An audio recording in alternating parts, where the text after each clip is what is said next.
अब जो पढ़ने वाले हैं वो है समांतर प्लेट की संधारित्र की धारिता। ठीक है, समांतर प्लेट संधारित्र क्या होता है? इसमें दो पैरेलल प्लेट होते हैं और इनके बीच में हम आवेश को इकट्ठा कर सकते हैं, यानी इसमें चार्ज स्टोर करते हैं। तो हम इसके लिए एक समांतर प्लेट बनाएंगे संधारित्र, जैसे कि मैंने यहाँ बना रखा है। ठीक है, ये एक समांतर प्लेट संधारित्र मैंने बनाया है। मान लीजिए ये एक पैरेलल प्लेट कैपेसिटर है। ठीक है, ये हमने बना दिया। थोड़ा इसको वाइड कर दूं, चौड़ा। ठीक है, तो इसमें क्या होता है, मेन रूप से इसमें धातु की दो लंबी और समांतर प्लेट होती हैं जो एक दूसरे के सामने कुछ दूर पे रखी होती हैं। ठीक है, और इन्हें हम दो विद्युत रोधी स्टैंड से क्या करते हैं, जोड़कर रख देते हैं। इनको हमने ऐसे, ताकि एक दूसरे से सटे ना, ये हमने ऐसे स्टैंड पे लगा के छोड़ दिया। मैं प्रॉपर स्टैंड नहीं बना रहा हूँ, ये समझिए कि इसको ऐसे जोड़ के रखा गया है। ठीक है, ताकि ये एक दूसरे से सटे ना। अच्छा, और ये जो प्लेटें हैं एक दूसरे से परस्पर क्या रहे, समांतर रहे। ओके, और इनके स्थान पे, इनके बीच का जो स्थान है, इसमें हमने वायु या कोई भी विद्युत रोधी पदार्थ, या जिसको हम लोग परावैद्युत कहते हैं, इसको भर देते हैं। ठीक है, चलिए अब ये फिगर आप देख रहे हैं, इसमें मान लेते हैं ये हमारा जो है पहला प्लेट है x और ये हमारा दूसरा प्लेट है y। दो धातु की समतल प्लेट है और इनका जो क्षेत्रफल है, जिनमें प्रत्येक का हमने क्षेत्रफल मान रखा है। चलिए मान लेते हैं कि जो प्रत्येक प्लेट का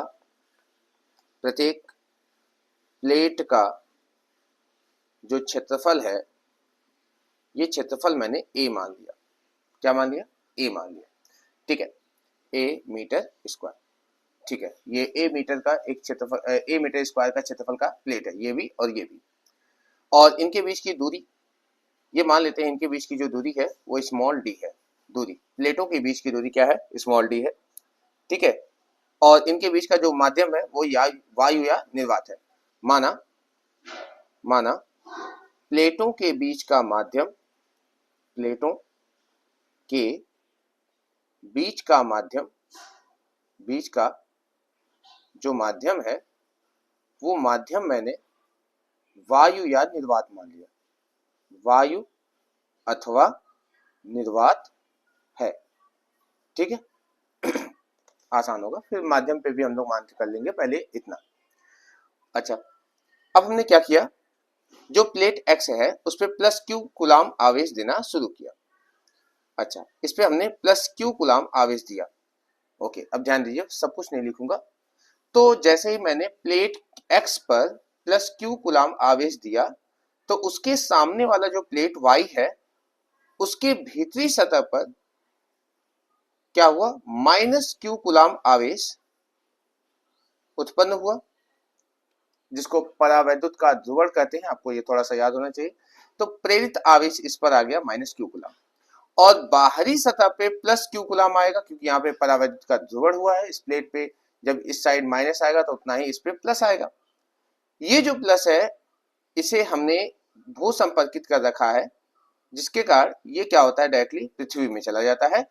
तो इसके बाहरी आवेश जो है, जो धन आवेश है, ये पृथ्वी से आने वाले इलेक्ट्रॉन से निरावेशित हो जाता है और केवल y पे ऋण आवेश बचता है, जिसके कारण अंदर एक वैद्युत क्षेत्र उत्पन्न होता है। ठीक है, अंदर क्या होता है, एक वैद्युत क्षेत्र, एक समान वैद्युत क्षेत्र हमारा क्या है, बनता है। जो आप देख सकते हैं, आप मैंने बना दिया, एक समान वैद्युत क्षेत्र यहाँ पे बनता है। ओके, अब देखो, प्लेटों के किनारे वाले सतह पर छोड़कर, यानी कि इनके जो बाहरी सतह, किनारों पे जो वैद्युत क्षेत्र बनेगा, अगर हम किनारे वाले सतह को छोड़ दें तो इसके आंतरिक सतह पे हर जगह पे वैद्युत क्षेत्र का मान क्या होगा, एक समान होगा। ये बात आपको याद रखना है। मान लेते हैं, अब यहाँ पे एक और चीज मानता हूं मैं। माना सतह का जो आवेश घनत्व है, सरफेस चार्ज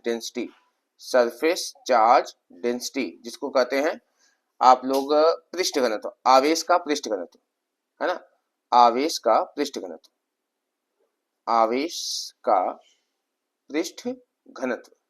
अच्छा, ये क्या होता है, किसी भी चालक का जो आवेश देते हैं पृष्ठ पे, तो वो एक समान रूप से फैलता है, जो हमने यहाँ देखा है, वो हम मान लेते हैं सिग्मा है। क्या है? सिग्मा है। तब तब हम कहेंगे, तब इस प्लेट के बीच में वैद्युत क्षेत्र की तीव्रता E बराबर, आपने डेरिवेशन कर रखा है सिग्मा बटे एप्सिलॉन नॉट, ये होता है। अब आप जानते हैं कि आवेश का पृष्ठ घनत्व जो सिग्मा बराबर होता है वो होता है Q बटा A। तो क्या ये मान यहां रख सकता हूं? जब मैं रख दूंगा तो ये हो जाएगा Q बटा A एप्सिलॉन नॉट बन जाएगा। ये मान जो है, ये जो मान आया है मैंने सिग्मा की जगह रखा, जैसे ही रखा ये इतना बन गया। ठीक है, आगे बढ़ते जाते हैं।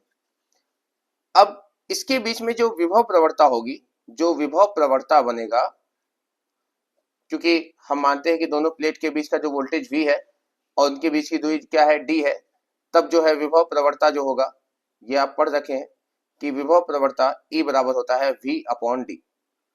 अब E का मान आपको पता है, यहां रख दीजिए, तो ये हो जाएगा आपका कितना, Q बटा A एप्सिलॉन नॉट बराबर क्या, V अपॉन D। D को इधर भेजो तो V बराबर आ जाएगा आपका Q D बटा A एप्सिलॉन नॉट, ये वोल्टेज का मान निकल गया। तो कहोगे अतः समांतर प्लेट संधारित्र की धारिता, लिखेंगे अतः समांतर प्लेट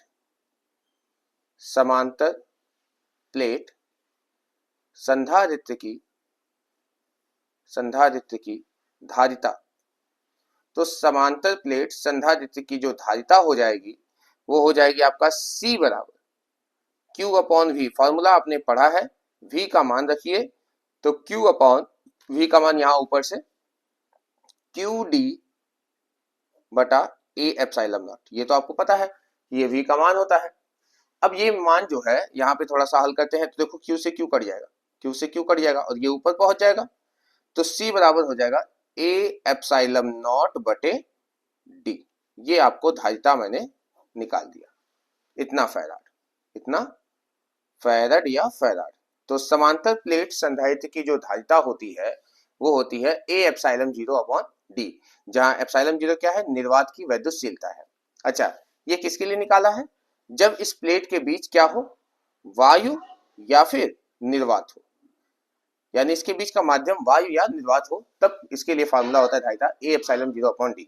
लेकिन अगर इसके बीच में वायु निर्वात ना होकर कोई माध्यम भर दे, जैसे इसके बीच में हमने K परावर्तकांक का एक माध्यम भर दिया, जैसे मैं लिखूं कि मान लेते हैं यहां पे, माना प्लेटों के बीच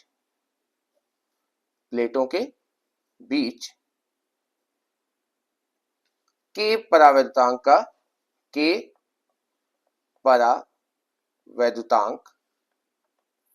का कोई माध्यम है, कोई क्या है, माध्यम है, तब इसकी धारिता जो होगी वो K गुना हो जाएगी। माध्यम है तब धारिता C के बराबर क्या होगा, K गुना हो जाएगा, यानी जो वैल्यू ये है ना, इस वैल्यू का K गुना हो जाएगा, तो इसमें आगे K लगा देंगे, तो K A epsilon 0 upon D हो जाएगा, यानी यही मान होगा, बस आगे K लग जाएगा। और आपको पता है अगर मैं इसको सिंपल A कर दूं तो A एप्सिलॉन 0 अपॉन D जो है वो किसका मान है, C का मान है। A एप्सिलॉन 0 अपॉन D किसका मान है, C का मान है।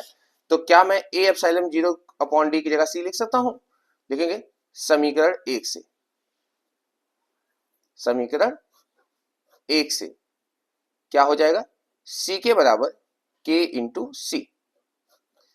यानी जब किसी संधारित्र में, याद रखिएगा, प्लेटों के बीच निर्वात के स्थान पे अगर हम कोई माध्यम रख देते हैं तो संधारित्र की धारिता जो होती है वो K गुना हो जाती है। अच्छा, उसी मान का क्या हो जाता है, K गुना हो जाता है, ये आपको याद रखना है। ठीक है, तो ये रहा हमारा समांतर प्लेट संधारित्र की धारिता का डेरिवेशन पूरा। ठीक है, इसके बाद अगले टॉपिक अगले लेक्चर में मैं अपलोड कर दूंगा।